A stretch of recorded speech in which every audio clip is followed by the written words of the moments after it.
Hello बच्चों, how are you? Hope you are doing good at home and working hard and making full use of your free time. Okay? तो आज हम अपना next lecture शुरू करेंगे about the acid. तो कल हमने लेक्चर को कहाँ फिनिश किया था? तो बेसिकली हमने कल देखा था कि एसिड क्या होते हैं, वो कैसे बनाते हैं, मेथड प्रिपरेशन क्या है, कुछ पर्टिकुलर रिएक्शंस क्या हैं विद अदर केमिकल्स। फिर हमने ये देखा था कि एसिड में ऐसा क्या है जो कि हर एसिड में कॉमन होता है। तो हमने प्रूव किया कि सभी एसिड में हाइड्रोजन है वो होती है। तो हमने कहा था कि एसिड इसका मतलब वो है जिसमें कि हाइड्रोजन प्रेजेंट हो। हमने प्रूव किया था कि ऐसा नहीं है कि सभी केमिकल्स हैं जो कंपाउंड जिसमें हाइड्रोजन होती है वो एसिड होते हैं। कुछ ऐसे कंपाउंड्स में जिसमें हाइड्रोजन तो होती है लेकिन वो एसिड की तरह बिहेव नहीं करते। फॉर एग्जांपल हमने ग्लूकोज वगैरह की ली थी, ठीक है। तो हमने कहा था कि एसिड वो है जिनमें हाइड्रोजन तो है और वो वाटर में जाके जो है H पॉजिटिव आयन को जनरेट करते हैं या लिबरेट करते हैं, ठीक है। तो एसिड जिनमें हाइड्रोजन है और वो वाटर में जाके H पॉजिटिव आयन को जनरेट करेंगे, वो कौन से हैं? एसिड, ठीक है। तो इसी को हमने कैसे डिफाइन किया था? In terms of Arrhenius definition also, ठीक है। Substances which contain hydrogen and which when dissolve in water give H positive ion is a acid. तो फिर हमने कहा था कि हम ये प्रूव करेंगे एक्सपेरिमेंट करके कि जो वाटर है वो क्यों जरूरी है, ठीक है। जो एसिड में हाइड्रोजन पॉजिटिव आयन लिबरेट होता है, जनरेट होता है, वो वाटर की प्रेजेंस में कैसे होता है। तो हमने उसके लिए हमें एक्सपेरिमेंट का डिजाइन करना था जो कि हम आज करेंगे और फिर उसके बाद चलेंगे अपने नेक्स्ट टॉपिक की तरफ इन द एसिड, ठीक है। तो जो हम एक्सपेरिमेंट करेंगे, जो हम रिएक्शन डिजाइन करेंगे, वो हमारे पास जो है बेसिक रिएक्शन क्या है, ठीक है। तो रिएक्शन हमारे पास बेसिकली आती है कि सोडियम क्लोराइड है प्लस H2SO4। हमने क्या लिया? Sodium chloride plus H2SO4। हमारे पास क्या बनेगा? Sodium hydrogen sulphate, sodium hydrogen sulphate plus HCl, ठीक है। तो हमारे पास यहाँ पे HCl जो है गैस लिबरेट होगी, ठीक है। अब एक्सपेरिमेंट क्या है? तो हमें पहले क्या करना है? टेस्ट ट्यूब ली हमारे पास, ठीक है। तो यहाँ पे मैंने कुछ रबर का पॉट टाइप लगा दिया, ठीक है। तो यहाँ पर भी ऐसे कुछ मैंने कॉर्क टाइप लगा दिया, ठीक है। तो मैंने इस टेस्ट में क्या किया? यहाँ पे मैंने अपना सोडियम क्लोराइड प्लस H2SO4 डाल दिया, ठीक है। सोडियम क्लोराइड और H2SO4 पहले टेस्ट ट्यूब में मैंने डाल दिया। अब इसको मैंने जो है कि टेस्ट ट्यूब को कॉर्क से बंद कर दिया और वहाँ पे सोडियम क्लोराइड और H2SO4 के बीच रिएक्शन हो रही है, सोडियम हाइड्रोक्साइड HCl गैस बन रही है, ठीक है। तो यहाँ पे हमारे पास रिएक्शन हो रही है, ठीक है। और यहाँ पे एक ट्यूब के थ्रू, ठीक है, मैंने जो है HCl गैस को बाहर निकाला, ठीक है। यहाँ इसके वेपर्स बने HCl गैस के, तो उस ट्यूब के थ्रू मैंने इसको बाहर निकाल लिया। अब ये जो HCl है वो गैस की फॉर्म में और वो ड्राई है, ठीक है। तो यहाँ पे कोई वाटर फॉर्मेशन नहीं है, तो गैस है वो ड्राई है। अब HCl के पास जो है मैं लिटमस पेपर लेके जा रहा हूँ। I am going to take litmus paper near the acid, ठीक है। मान लो मेरे पास कोई ऐसा लिटमस पेपर था, तो मैं यहाँ पे HCl के पास इसको ले गया जो कि मेरे पास ड्राई थी, ठीक है। अगर ये एसिड की तरह बिहेव करे HCl मान लो, ठीक है, तो लिटमस पेपर है जो उसका जो कलर है ब्लू टू रेड होना चाहिए। कहां से? ब्लू टू रेड, क्योंकि मैंने पेपर लिया था, ये ब्लू लिटमस था, ब्लू लिटमस का मैंने पेपर लिया था, ठीक है। हमें पता है कि जो लिटमस होता है वो एसिडिक मीडियम में रेड कलर देता है, ओके। तो इसका colour blue to red change होना चाहिए अगर ये HCl जो गैस की फॉर्म में है, जो ड्राई है, ठीक है, बिहेव करे एज ए एसिड, या हम कह सकते हैं उसमें अगर H पॉजिटिव आयन है तो, ठीक है। अब लेकिन जैसे मैं कॉन्टैक्ट में लेके गया ऐसा नहीं हुआ, ब्लू लिटमस क्या वो उसका कलर चेंज नहीं हुआ। क्यों नहीं हुआ? क्योंकि HCl गैस में एसिड के तौर पे H पॉजिटिव आयन नहीं थे, ठीक है, वहां पे H पॉजिटिव आयन ऐसा नहीं थे, तो वहां पे इट मीन एसिड नहीं था, एसिड नहीं था, तो ब्लू लिटमस का जो कलर है वो चेंज नहीं हुआ, ठीक है। अब हमारे पास यही टेस्ट ट्यूब है, यहाँ पे गैस निकल रही है, यही यहाँ पे हमारे पास वो ट्यूब लगी हुई है, ठीक है। अब HCl गैस निकली है, अब यहाँ पे मैंने क्या किया, जो लिटमस पेपर था, ठीक है, उसको मॉइस्ट कर दिया, ठीक है, वेट कर दिया, ठीक है। तो अभी क्या हुआ, ये लिटमस पेपर था, ठीक है, अब क्या है, ये मॉइस्ट है, ये बोलो वेट है,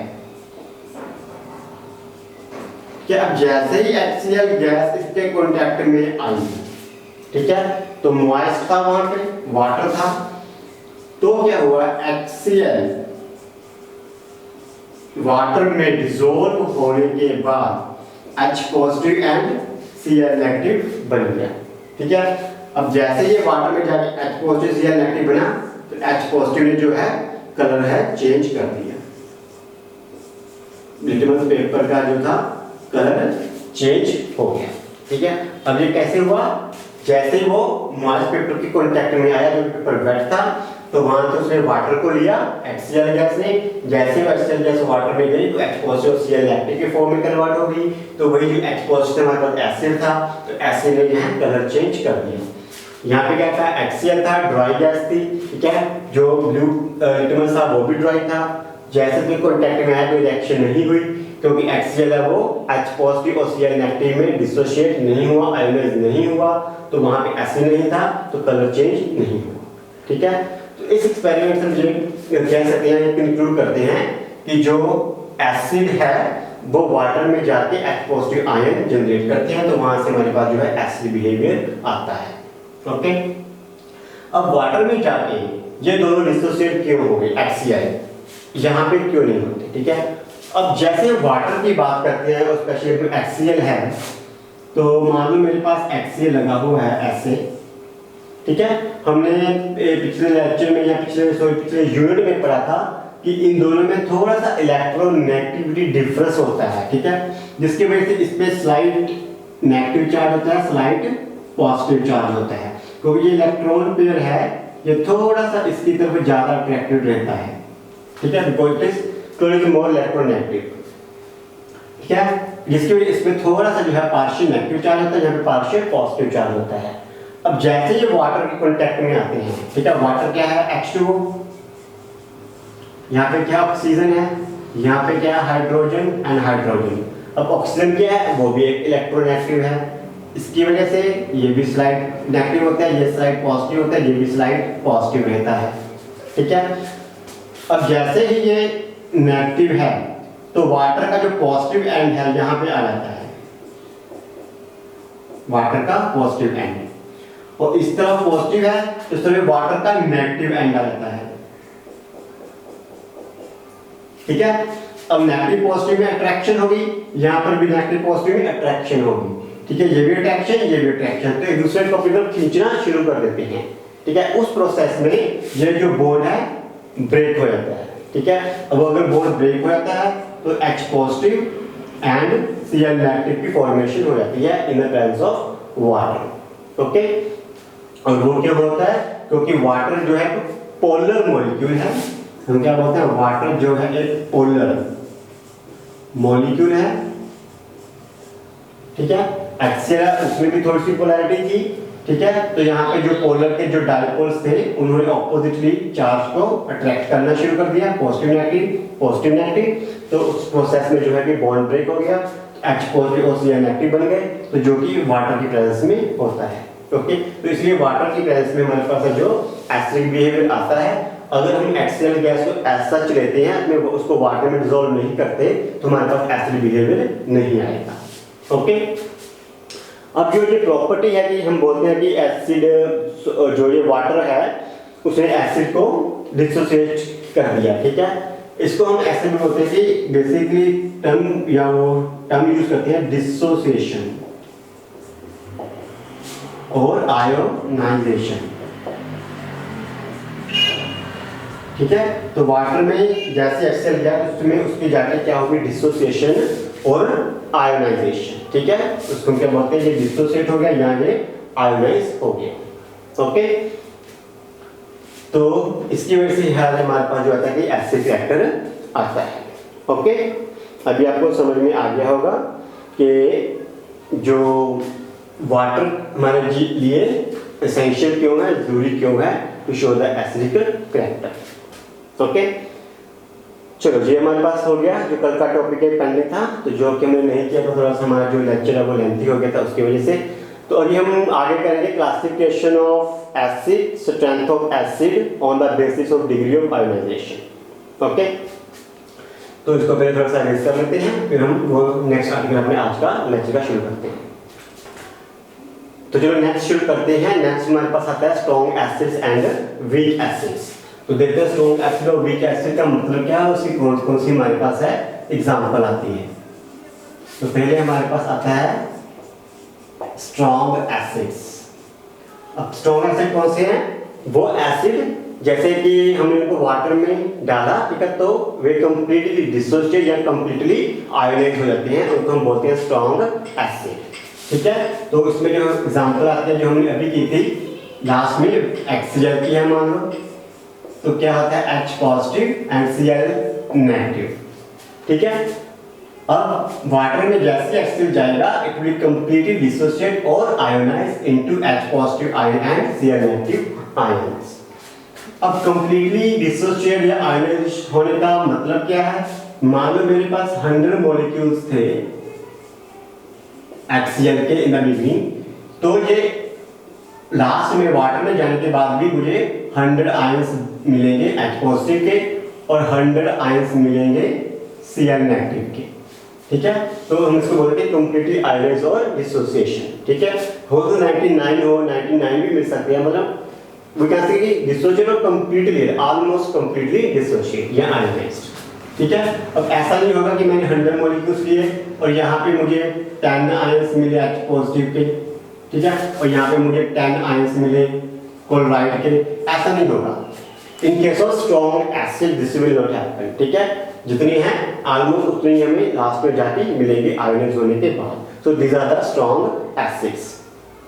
इसके एग्जांपल्स कौन कौन सी है हमारे पास, हमारे पास है HNO3 की और H2SO4 की है। इसके बाद हमारे पास आती है HNO3 की एग्जांपल नाइट्रिक एसिड, तो ये क्या होगा H positive and nitrate completely dissociate and completely ionise.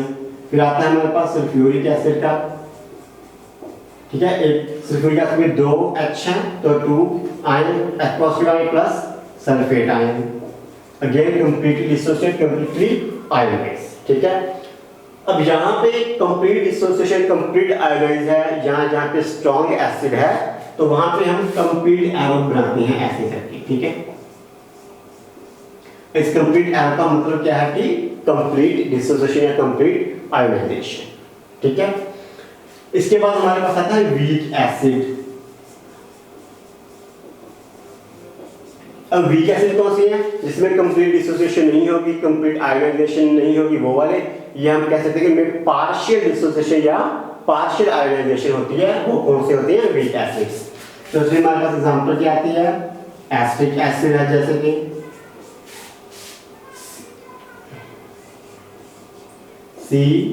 CH3COO negative plus H positive.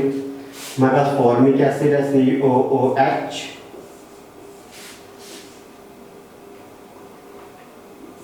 HCOO negative plus H positive, ठीक है। तो यहाँ पे क्या है, हमारे पास कंप्लीट डिसोसिएशन नहीं हो रही, कंप्लीट आयोनाइजेशन नहीं हो रही, तो हम उसको क्या बोलते हैं, वीक एसिड्स, ठीक है।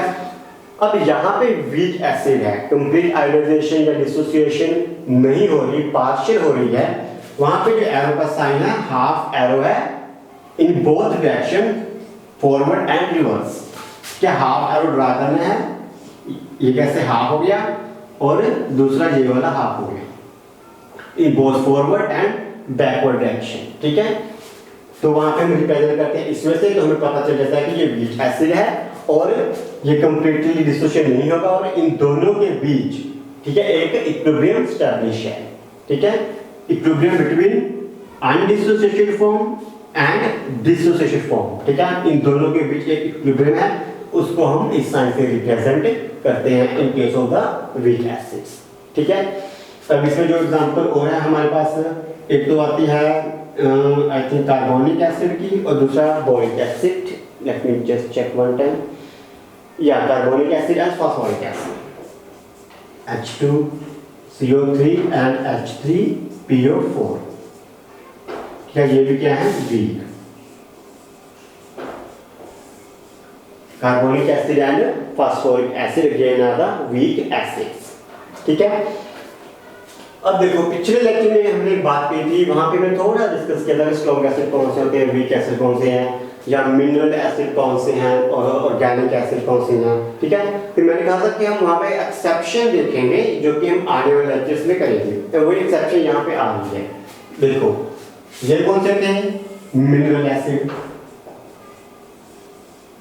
ठीक है। हमने कहा क्या था पिछले लेक्चर में, mineral acid are the strong acid, तो मिनरल एसिड है, स्ट्रॉन्ग एसिड है। फिर हमने कहा था जो प्लांट्स वगैरह से मिलते हैं जो ऑर्गेनिक एसिड है वो कौन से हैं, वीक एसिड है, तो ये भी ऑर्गेनिक है, ये भी वीक है, ठीक है। फिर हमने कहा था कि एक्सेप्शन भी आती है जो कि हम आगे देखेंगे, तो ये वाली हमारी जो एक्सेप्शन आ गई। अब ये दोनों कौन से हैं, mineral acid, both are mineral acid but they are weak acid, they are mineral but they are the weak acid। मतलब हमने कहा था जो मिनरल एसिड होते हैं वो कौन से होते हैं, स्ट्रॉन्ग। फिर हमने कहा एक्सेप्शन भी आएगी, तो वही एक्सेप्शन आ गई, मिनरल एसिड है पर ये स्ट्रॉन्ग एसिड्स नहीं है, ठीक है। तो इसके बाद हमारे पास आता है कि इनके कुछ कैरेक्टरिस्टिक फीचर क्या हैं, स्ट्रॉन्ग एसिड और वीक एसिड के। तो स्ट्रॉन्ग एसिड कौन से होते हैं, they react rapidly with the other substances, ठीक है। जैसे हम मेटल्स की बात करते हैं, ठीक है, जिंक ले लिया या आयरन ले लिया, मैग्नीशियम ले लिया, तो उनकी स्ट्रॉन्ग एसिड के साथ बहुत ही फास्ट रिएक्शन होती है and they liberate hydrogen gas, जो कि हमने पहले देखा हुआ है। तो मेन प्रॉपर्टी क्या है कि दे रिएक्ट वेरी फास्ट। उसके बाद ये they react with carbonate also, they react with bicarbonate also and reaction is again very fast in case of the strong acids. They have electrical conductivity and they are a strong electrolyte, ठीक है। So they possess electrical conductivity and they are a strong electrolyte। अब electrical connectivity कहाँ से आएगी, जैसे ही water में जाएंगे वो कंप्लीटली डिसोसिएट हो जाएंगे, डिसोसिएट होने के बाद आयंस बन जाएंगे, जब आयंस बन जाएंगे and they can help in the electrical conduction, ठीक है। हमारे पास जो है इलेक्ट्रिकल कनेक्टिविटी आ जाएगी because of presence of ions. And they are strong electrolyte। अब strong electrolyte क्यों है, because they completely dissociate, completely ionize, तो हमको क्या बोलते दिया था, strong electrolyte in case of the strong acid। अब weak acid में ये सारे प्रॉपर्टीज हैं वो थोड़ी सी उल्टा है, तो यहाँ पहले क्या था, they react very fast, they react very slow in case of weak acid। They have high electrical conductivity, they have low electrical conductivity, they are strong electrolyte and these are the weak electrolyte। Okay, तो सारा उनसे opposite हो जाएगा in case of the weak acids, ठीक है। तो इसका मतलब क्या है, हम इसमें से एक कंक्लूजन निकाल सकते हैं अभी कि हम हर बार बात कर रहे हैं कि जो स्ट्रॉन्ग है वो कंप्लीटली आयोनाइज हो जाएगा, जो वीक है वो कंप्लीटली आयोनाइज नहीं होगा, या जो स्ट्रॉन्ग है वो कंप्लीटली डिसोसिएट हो जाएगा और जो वीक है वो कंप्लीटली डिसोसिएट नहीं होगा, ठीक है। तो इसमें हमारे पास एक डायरेक्ट रिलेशन आ जाता है कि स्ट्रेंथ ऑफ जो एसिड है that depend upon degree of dissociation, ठीक है। जो भी एसिड की strength of acid is proportional to degree of dissociation. तो हम इससे क्या कह सकते हैं कि जो भी एसिड है उसकी जो स्ट्रेंथ है that will proportional to the degree of the dissociation, या डिग्री ऑफ आयोनाइजेशन भी बोल सकते हैं, ठीक है, दोनों ही ठीक रहेंगे। अब जब हम बोलते हैं कि ये स्ट्रॉन्ग है या वीक है, इसका एक मतलब और होता है, ध्यान में रखना है। स्ट्रॉन्ग का मतलब ये नहीं है कि उसकी कॉन्सेंट्रेशन ज्यादा है, ठीक है। स्ट्रॉन्ग का मतलब ये नहीं कहते कि उसकी कॉन्सेंट्रेशन ज्यादा है, या वीक का मतलब ये नहीं है कि उसकी कॉन्सेंट्रेशन कम है, नहीं, ऐसा नहीं है। स्ट्रॉन्ग का मतलब है कि वो आयोनाइज कंप्लीटली हो जाते हैं या वो डिसोसिएट कंप्लीटली होती हैं। स्ट्रॉन्ग का मतलब ये है, वीक का मतलब वो पार्शियली आयोडाइज या पार्शियली डिसोशिएट होते हैं, ठीक है। Strong and weak doesn't correspond to concentration कि वो concentration है या वो dilute है, no. Strong and weak corresponds to they are what we just said, ionize or dissociate completely or they are ionize dissociate partially. Okay, this is very important difference to understand. Okay, ठीक है। इसके बाद हमारे पास आता है concentration of acids. So concentration acid दो तरह के हो सकते हैं, कॉन्संट्रेटेड एसिड हो सकते हैं और डाइल्यूट एसिड हो सकते हैं। अब जो तो कॉन्संट्रेटेड एसिड है वो मोस्टली प्योर फॉर्म में होंगे, ठीक है, उनको हम क्या बोलते हैं कॉन्संट्रेटेड एसिड। उनकी कंसंट्रेशन ज़्यादा हो सकती है, like 15, 20 whatever use we are going to use, ठीक है। और दूसरे कौन से डाइल्यूट एसिड्स होते हैं। डाइल्यूट एसिड्स कौन से होंगे, जब हम कॉन्संट्रेटेड एसिड को वाटर में डाल देंगे, ठीक है, तो वो क्या हो जाएंगे डाइल्यूट, ठीक है। कॉन्संट्रेटेड एसिड को वाटर में डालने के बाद मान लो हमने काफी सारा बीकर में वाटर ले लिया, ठीक है, ऐसे वाटर ले लिया काफी सारा, तो उसमें थोड़ा सा एसिड है जो डाल दिया, ठीक है। तो ये एसिड को कौन सा हो जाएगा हमारे पास डाइल्यूट एसिड, यहाँ पे उसकी जो कंसंट्रेशन है कम हो जाएगी। ओके, इसके बाद हमारे पास आता है experiment to verify that dilution of acid is exothermic process, ठीक है। यह भी बड़ा इंपॉर्टेंट है और इसमें हमें बहुत इंपॉर्टेंट चीज़ें जो है सीखने को मिलती है, जो कि आप अपनी लैब में बहुत ध्यान से करोगे, ठीक है।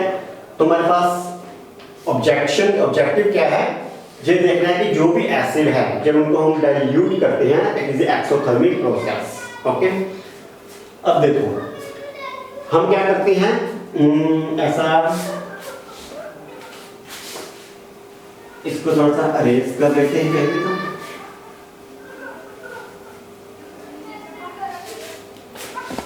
तो हम क्या करते हैं, हमने एक जो है क्या लिया एसिड लिया, मान लो सॉरी बीकर,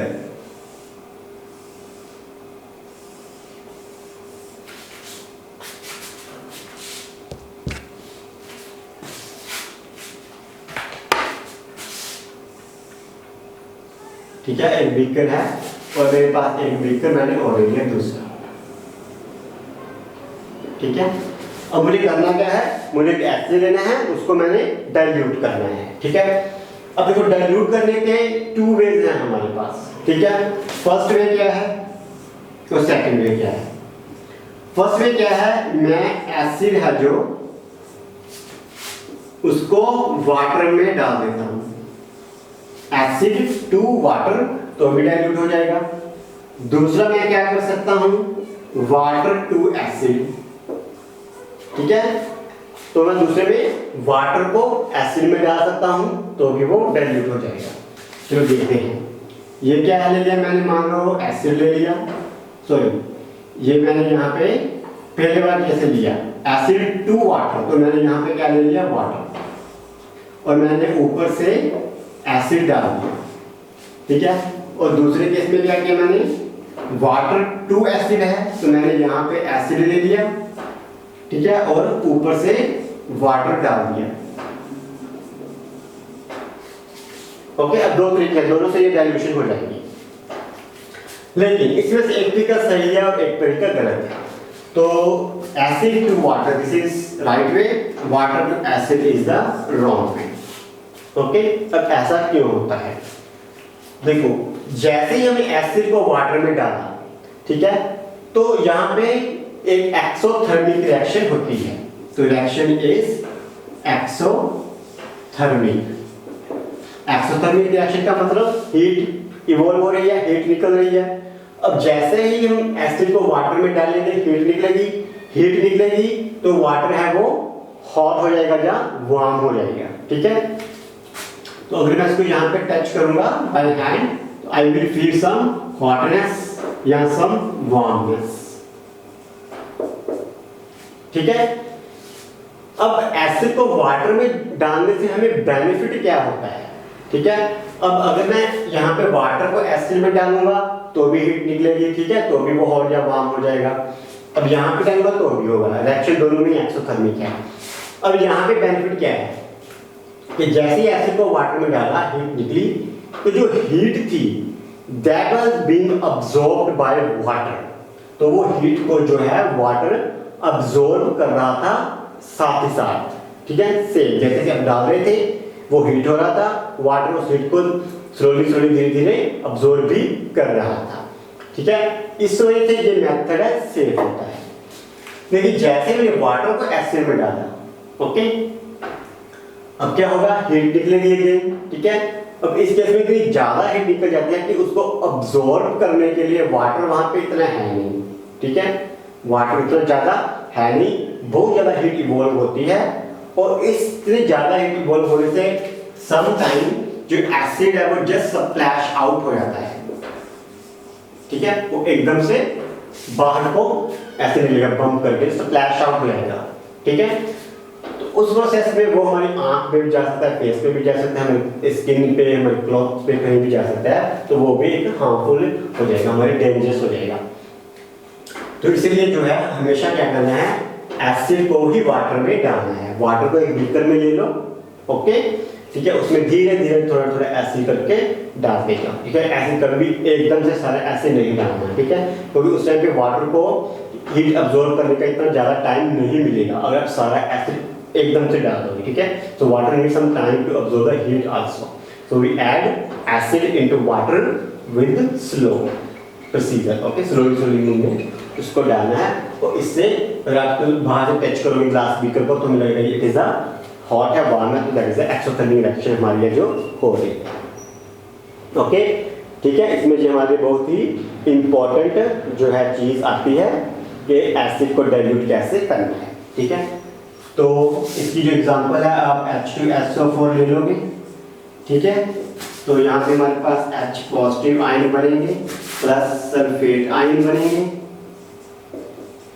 प्लस जो है हीट इवॉल्व होगी, ठीक है।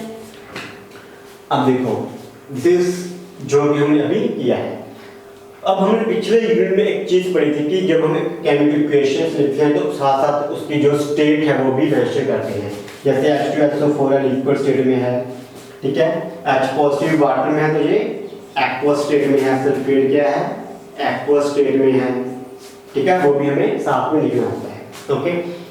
अब H पॉजिटिव के आयन के केस में एक बड़ी स्पेसिफिक चीज आती है कि जो H पॉजिटिव आयन है ये वाटर में एज इट नहीं होता। In water H positive ion doesn't exist as H positive ion. Got it? Water में H positive ion doesn't exist as H positive ion. तो वो किस फॉर्म में होता है वो भी देख लेते हैं। वाटर में जैसे H positive गया it becomes H3O।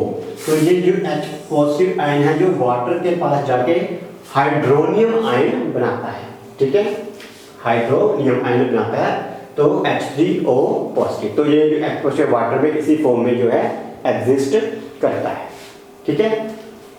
वैसे भी ऐसे भी लिख सकते हैं जनरल रिप्रेजेंट करने हैं, लेकिन द बेस्ट वे क्या है कि ऐसे लिखो और आपकी नॉलेज के लिए को पता होना चाहिए कि H पॉजिटिव वाटर में एज सच नहीं होगा बल्कि हमेशा इस फॉर्म में होता है, ओके, गॉट इट। तो ये भी हमारा हो गया नेक्स्ट एक्सपेरिमेंट कि जिसमें हमें ये देखना था कि हीट इवॉल्व होती है और किसी एसिड को डाइल्यूट कैसे करना है, ठीक है। नेक्स्ट हमारे पास एक थोड़ा सा एक एक्टिविटी टाइप है, how will you prepare 100 times dilute solution from 1 ml of concentrated sulphuric acid, okay. तो थोड़ा सा इसको देखते हैं।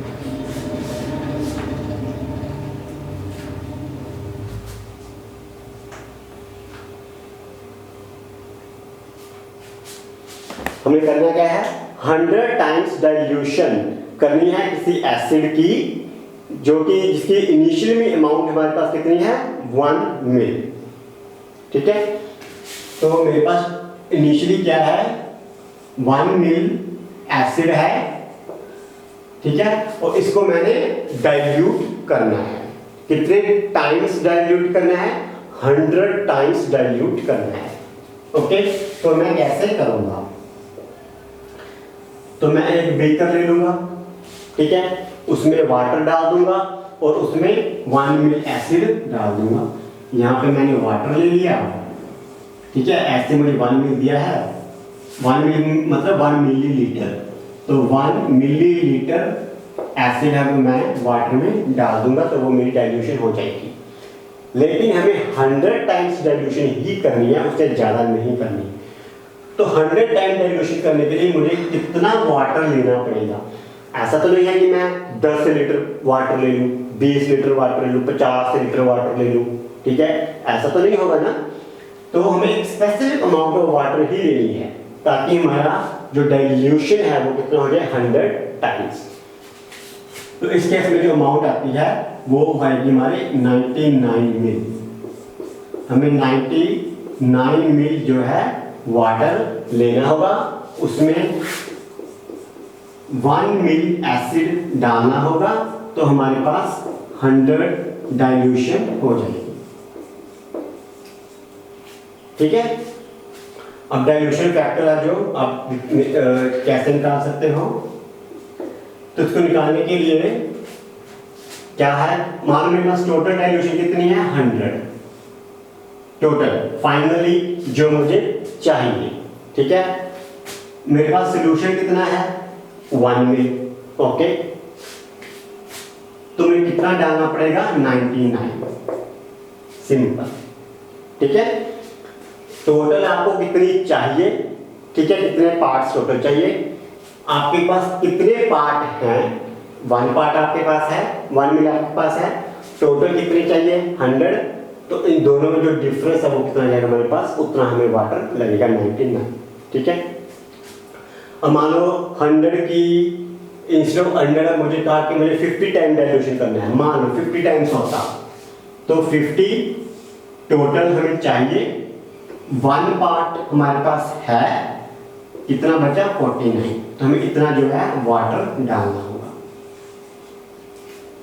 ठीक है, अब ऐसे मान लो हमें कहा होता कि 2 टाइम्स डाइल्यूशन करो, ओनली 2 टाइम्स, तो कैसे करते हैं, टोटल 2 टाइम्स डाइल्यूशन चाहिए, 1 पार्ट मेरे पास है, ठीक है, उसमें कितना डालूंगा मैं 1, तो उसमें 1 मिलीलीटर वाटर में डाल दूंगा तो मेरे पास कितना आ जाएगा 2 टाइम्स डाइल्यूशन। ठीक है, तो आप ऐसे इसको निकाल सकते हो। ठीक है, ठीक है, उसके बाद हमारे पास आता है इफेक्ट ऑफ डाइल्यूशन। ठीक है, अगर हम वाटर जो है अपने एसिड को डाइल्यूट कर लेंगे तो क्या हो जाएगा, जो उसकी एसिडिक प्रॉपर्टी है वो भी कम हो जाएगी। तो अभी डाइल्यूट हो गया तो H पॉजिटिव आयन है जो वो कम हो गए।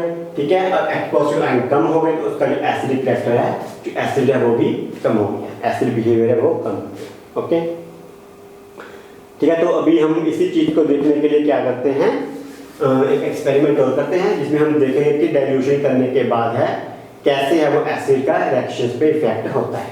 ओके, तो पहले हम ये कर लेते हैं। तो चलो अभी हम अपना नेक्स्ट एक्सपेरिमेंट करते हैं जिसमें हमने ये देखना है कि अगर एसिड को डाइल्यूट किया जाता है तो उसकी रिएक्टिविटी पे कैसे जो है असर पड़ता है, क्या उसका इफेक्ट होता है।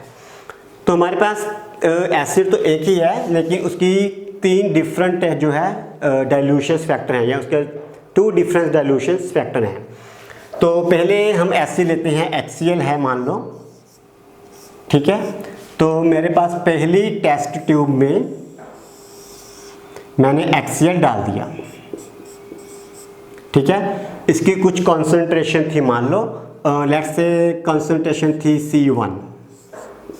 ठीक है, अब मेरे पास दूसरी टेस्ट ट्यूब है, इसमें भी मैंने HCl डाल दिया। ठीक है, लेकिन इसकी जो कंसंट्रेशन है इससे 10 टाइम्स लेस है, तो मतलब ये है C1/10 जो कंसंट्रेशन है। यहाँ पे कॉन्सेंट्रेटेड है C1 है, यहाँ पे कॉन्सेंट्रेशन C1/10 है, उससे डाइल्यूट है, और डाइल्यूशन कितना है 10 टाइम्स। फिर से एक और टेस्ट ट्यूब ले ली, उसमें HCl डाल दिया। अब इसकी जो कॉन्सेंट्रेशन है, ठीक है, अब इसको हम लिख लेते हैं इक्वल टू C2। ठीक है, अब यहाँ पे जो कॉन्सेंट्रेशन है this is equal to C2/10 C3। ठीक है, तो पहले पास क्या थी मेरे पास C1 को मैंने 10 टाइम डाइल्यूशन किया तो मेरे पास क्या आ गया C2 कंसंट्रेशन। अब C2 कंसंट्रेशन को 10 टाइम्स डाइल्यूट किया तो मेरे पास क्या आ गया C3 कंसंट्रेशन। ठीक है, तो तो इस तरफ कॉन्सेंट्रेशन है वो कम हो रही है, किसकी? एसिड की। ठीक है, चलो एसिड हो गया, हमने 3 डिफरेंट कॉन्सेंट्रेशन उसकी ले ली। अभी क्या करते हैं, अभी इसमें जिंक के HCl में हम क्या है, जिंक डाल देते हैं, plus zinc plus zinc plus zinc. ठीक है, हमें पता है कि जिंक प्लस HCl की रिएक्शन कौन सी होती है, zinc chloride plus hydrogen gas. ठीक है, यही रिएक्शन होती है। तो यहाँ पे हाइड्रोजन गैस लिबरेट होगी, हाइड्रोजन गैस आएगी बाहर तीनों में। ठीक है, अब फर्स्ट केस में, ठीक है, जो कि हमारा मोस्ट कॉन्सेंट्रेटेड एसिड था, उस केस में जो हाइड्रोजन गैस लिबरेट होगी वो बहुत ज़्यादा लिबरेट होती है। ठीक है, it is like a vigorous मान लो। तो यहाँ पे बहुत सारे आपको बबल दिखाई देंगे, तो गैस काफ़ी है वो लिबरेट होगी। ठीक है, रिएक्शन इमीडिएटली होगी, फास्ट होगी और काफ़ी गैस लिबरेट होगी। इसमें क्या है, गैस तो लिबरेट होगी लेकिन कम होगी, थोड़ी सी होगी। ठीक है, तो मैंने यहाँ पे मतलब ज़्यादा बबल्स बनाए हैं टू शो कि गैस ज़्यादा है, यहाँ पे मैंने कम बबल्स बनाए हैं टू शो कि गैस है वो कम है। अब इन दोनों के बीच एक मॉडरेट सी रेंज आ जाएगी। ठीक है, यहाँ पे थोड़ी सी ज़्यादा होगी इससे, लेकिन इससे कम होगी। ठीक है, आप इसको ऑब्जर्व भी कर सकते हो जस्ट बाय द आइज।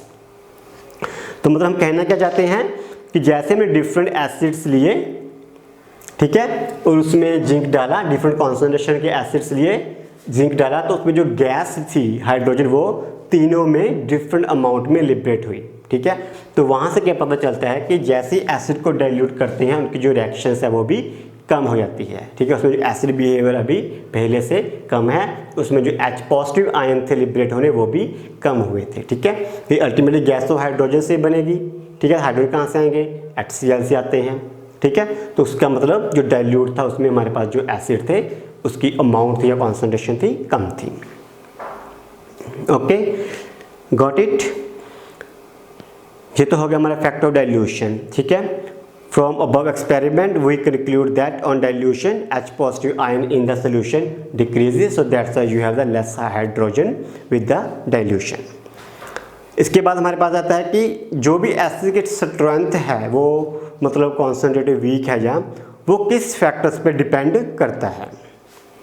ठीक है, तो जो भी स्ट्रेंथ है वो किस पे डिपेंड करती है, पहला तो उसकी डिग्री ऑफ डिसोसिएशन पे डिपेंड करेगी, एसिड की जो भी स्ट्रेंथ है। ठीक है, अब ज़्यादा डिसोसिएशन होगी, ज़्यादा आयनाइजेशन होगी तो उसकी स्ट्रेंथ डेफिनेटली ज़्यादा होगी, क्योंकि उस केस में हमारे पास जो है H पॉजिटिव आयंस है वो ज़्यादा लिबरेट होंगे। ठीक है, और दूसरा डाइल्यूशन फैक्टर पे जो स्ट्रेंथ होगी that will be inversely proportional to the dilution. तो हम इसको कैसे लिख सकते हैं, मान लो मैंने लिखते हैं स्ट्रेंथ। ठीक है, इस केस में it is directly proportional to degree of dissociation और इस केस में it is inversely proportional to dilution. ठीक है, अब देखो अगर ज़्यादा डाइल्यूशन है तो स्ट्रेंथ कम हो जाएगी। ज़्यादा डाइल्यूशन मतलब डिनोमिनेटर में ज़्यादा है। ठीक है, अगर ज़्यादा चीज़ से डिवाइड करेंगे तो आंसर हमारा कम आएगा। ठीक है, कम आएगा मतलब उसकी स्ट्रेंथ है वो कम हो जाएगी। ठीक है, और डिग्री ऑफ डिसोसिएशन में डायरेक्टली प्रोपोर्शनल है। अगर आयोनाइजेशन डिसोसिएशन ज़्यादा है तो वो एसिड की स्ट्रेंथ है वो भी ज़्यादा होगी। तो इन दो फैक्टर्स के बेस पे हम कह सकते हैं कि जो एसिड है वो अल्टीमेटली हमारे लिए उसकी जो मतलब स्ट्रेंथ वगैरह है वो कम होगी या ज़्यादा होगी।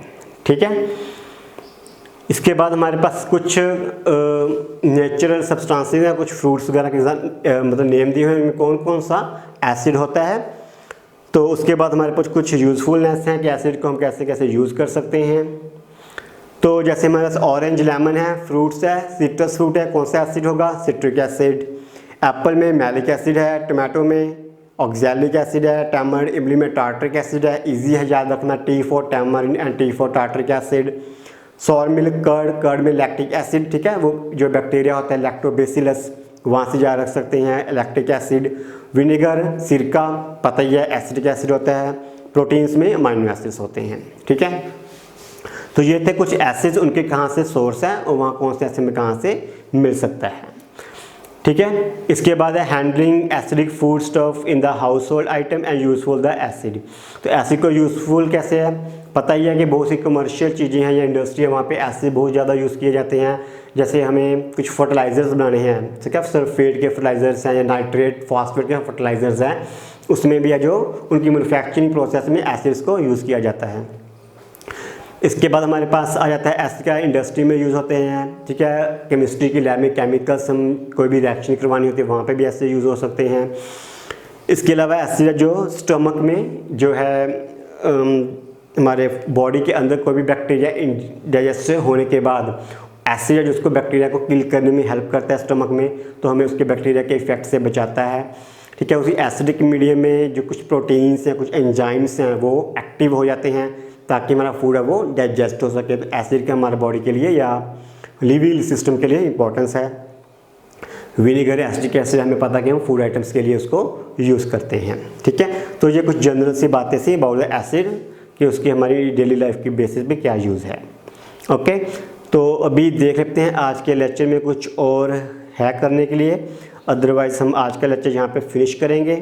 तो मुझे लगता है कि आज का लेक्चर आपका थोड़ा सा शॉर्ट होगा, तो अगर हमारे पास टाइम है तो हम एक आधा क्वेश्चन देख लेते हैं। लेक्चर 2 होम असाइनमेंट का क्वेश्चन देख लेते हैं।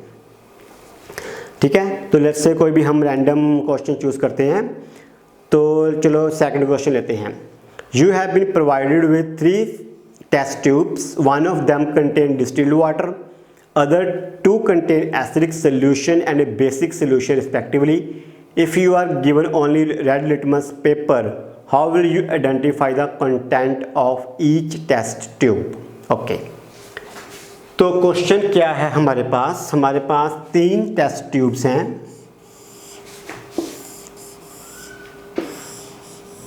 ठीक है, एक में वाटर है, एक में एसिड है और एक में बेस है। ओके, और हमें पेपर कौन सा दिया हुआ है, लिटमस पेपर दिया है, रेड लिटमस। तो हमें पेपर कौन सा दिया हुआ है,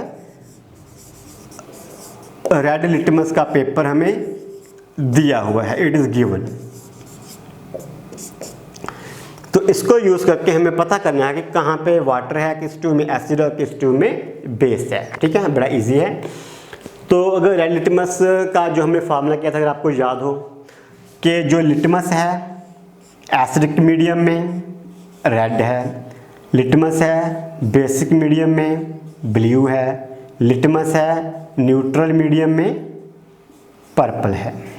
ठीक है, यही फार्मूला था। Litmus acidic medium red, litmus basic medium blue, litmus neutral medium purple. चलो देख लेते हैं। पहली स्टेप ली तो मान लो मैंने इसमें डाल दी। ठीक है, तो अगर तो ये मतलब वाटर है तो न्यूट्रल मीडियम होगा, तो वो कलर कौन सा रहेगा, पर्पल। ठीक है, अगर ये वाटर है तो हमारा कौन सा कलर आ जाएगा, पर्पल न्यूट्रल मीडियम में। ठीक है, दूसरी एसिड की तरफ जाते हैं। मान लो इस ट्यूब में एसिड है मान लो, तो रेड लिटमस का कलर है जो एसिड है, कलर चेंज नहीं होगा, तो यहाँ पे नो चेंज होगा। ठीक है, बिकॉज रेड लिटमस दिया है। ठीक है, एसिडिक मीडियम में कलर रेड होता है, तो रेड ही कलर यहाँ पे है हमारे पास, तो यहाँ पे कलर चेंज नहीं होगा। अब बेसिक मीडियम में जाएंगे, रेड हमें दिया हुआ है, बेसिक मीडियम में ब्लू है, तो यहाँ पे रेड टू ब्लू हो जाएगा। ठीक है, जहाँ पे कलर चेंज हो जाएगा, तो no colour change acid, red to blue base. ठीक है, तो तीसरा जो बचेगा वो कौन सा होगा, वाटर। अगर पर्पल हो गया तो वाटर हो जाएगा। ठीक है, so this was just based on the indicator कि उसको कैसे यूज़ करके हम आइडेंटिफाई कर सकते हैं कौन सी टेस्ट ट्यूब में कौन सा एसिड या बेस है। ओके, तो नेक्स्ट क्वेश्चन देखते हैं। क्वेश्चन नंबर है हमारे पास 7। तो क्वेश्चन है metal compound A reacts with HCl। तो कोई कंपाउंड मेटल का है A, it reacts with HCl। इसमें मेटल का कंपाउंड है तो इसमें कोई मेटल होनी चाहिए। ठीक है, metal compound A reacts with HCl to produce effervescence, the gas evolve extinguish a burning candle. ठीक है, रिएक्शन होती है तो कोई गैस बनती है, कोई गैस है जो कि फायर को एक्सटिंग्विश करती है, तो डेफिनेटली ये कौन सी गैस होगी? Carbon dioxide. ठीक है, यही गैस है जो आग को बुझाने के काम आती है, कार्बन डाइऑक्साइड होगी। Right the balance chemical equation for the reaction if one of the compound formed is calcium chloride.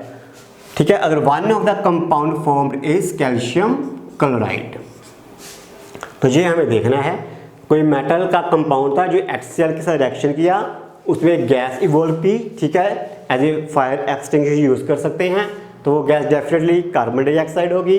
और दूसरा जो कंपाउंड या प्रोडक्ट बना था वो था कैल्शियम क्लोराइड। ओके, तो अभी कंप्लीट बैलेंस केमिकल इक्वेशन इतनी है और ये आइडेंटिफाई करना है कि ए क्या है। तो इसका मतलब इस तरफ कैल्शियम भी होना चाहिए हमारे पास, क्योंकि यहाँ पे कैल्शियम है। इस तरफ क्लोराइड भी होना चाहिए, क्लोराइड हमारे पास जहाँ से आ गया।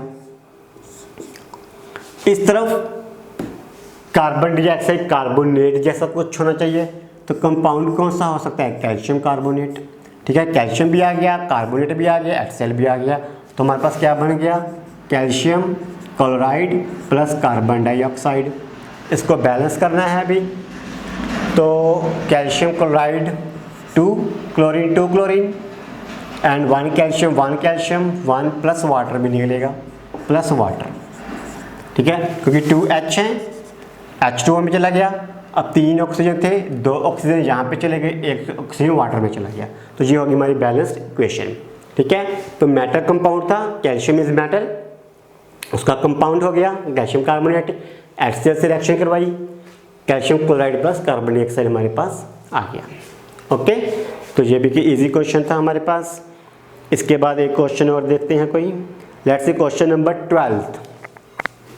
In the following schematic diagram for the preparation of hydrogen gas as shown in the figure, what would happen if the following changes are made। ठीक है, उसने कुछ अरेंजमेंट दी रखी है। ठीक है, जिसमें कि वो हाइड्रोजन गैस को बना रहे हैं, लेकिन उस एक्सपेरिमेंट में उसने कुछ चेंजेस किए हैं। वो चेंजेस क्या हैं वो देखना है, और उससे क्या डिफरेंस आएगा वो हमें ढूंढना है। तो फर्स्ट चेंज क्या है? In place of zinc Granules same amount of zinc dust is taken. ठीक है, तो रिएक्शन थी हमारे पास, अगर इसने लिखा है कि कौन सा एसिड डाला था, एसिड के बारे में लिखा नहीं है कुछ भी, तो हाइड्रोजन गैस लिबरेट कर रहे हैं, तो ठीक है डेफिनेटली कोई ना कोई एसिड तो होगा ही। हम अज्यूम कर लेते हैं HCl था। तो पहले उसने जिंक के ग्रैन्यूल्स लिए हुए थे, पीसीस थे हमारे पास, अभी उसने जिंक की डस्ट ले ली आई थिंक। ठीक है, जिंक डस्ट, यस। तो रिएक्शन में क्या डिफरेंस आएगा? देखो जहाँ पे जिंक के ग्रैन्यूल्स है, यहाँ पे जिंक की डस्ट है। अब ये जो जिंक की डस्ट है, it is more fine particle. ठीक है, इसको बहुत ज़्यादा क्रश किया गया है। ठीक है, इसका बहुत ही बारीक साइज़ है, बहुत ही छोटे पार्टिकल्स हैं, जिसकी वजह से उसका जो सरफेस एरिया है वो बहुत ज़्यादा हो जाता है। अब सरफेस एरिया ज़्यादा होने से जो रेट ऑफ रिएक्शन है वो हमारी इंक्रीज हो जाती है। ओके, तो पहले जिंक ग्रैन्यूल्स था तो बड़े पीसेस थे, अब जिंक डस्ट है, क्रश बहुत ही फाइन पार्टिकल्स हैं, तो एरिया बढ़ जाएगा, तो जो है रिएक्शन ज़्यादा होगी। तो रिएक्शन तो सेम ही होगी, लेकिन it will be like a quicker, एक फास्ट, ठीक है, मोर विग्रस हो जाएगी। ठीक है, इसके बाद है instead of dilute sulphuric acid dilute HCl acid is taken. Okay, तो अभी उसने कंडीशन को चेंज कर दिया, पहले सल्फ्यूरिक एसिड था, अब HCl था, दोनों तरफ क्या था? जिंक। क्या चेंज आएगा? यहाँ पे पहले जिंक सल्फेट बना होगा प्लस हाइड्रोजन गैस निकली होगी, यहाँ पे जिंक क्लोराइड बना प्लस हाइड्रोजन गैस निकली। कुछ डिफरेंस नहीं आया, जस्ट उसका जो सॉल्ट है वो चेंज हो गया, हाइड्रोजन गैस तो हमारी निकलनी ही थी। Okay, in place of zinc copper is used. ठीक है, तो मान लो अभी इन प्लेस ऑफ जिंक हमने कॉपर को यूज़ किया, तो क्या होगा?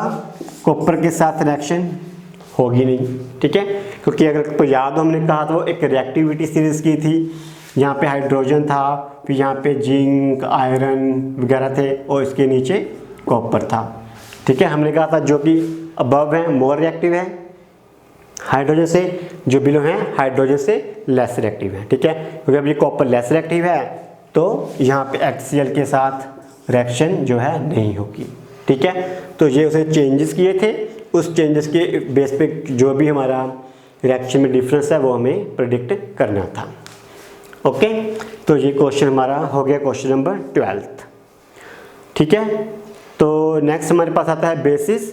तो ये हम अभी नेक्स्ट लेक्चर में शुरू करेंगे अपना नेक्स्ट आर्टिकल बेसिस है, उसको ख़त्म करने के बाद हमारा नेक्स्ट आर्टिकल आएगा सॉल्ट्स आएंगे। ठीक है, फिर हम उसको भी करेंगे।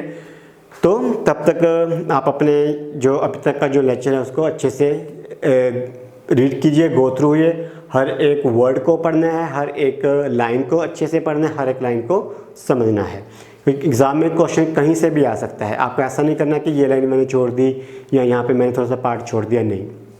एग्ज़ाम में जो भी क्वेश्चन बनाते हैं तो हर एक छोटी से छोटी बात को लेके या कई छोटे छोटे वर्ड्स को लेके, किसी एक लाइन को लेके कहीं से भी बना सकते हैं। तो आपको हर एक चीज़ को थोरली पढ़ना होगा। ओके, तो फिर आज हम यहाँ का लेक्चर यहीं पे फिनिश करते हैं।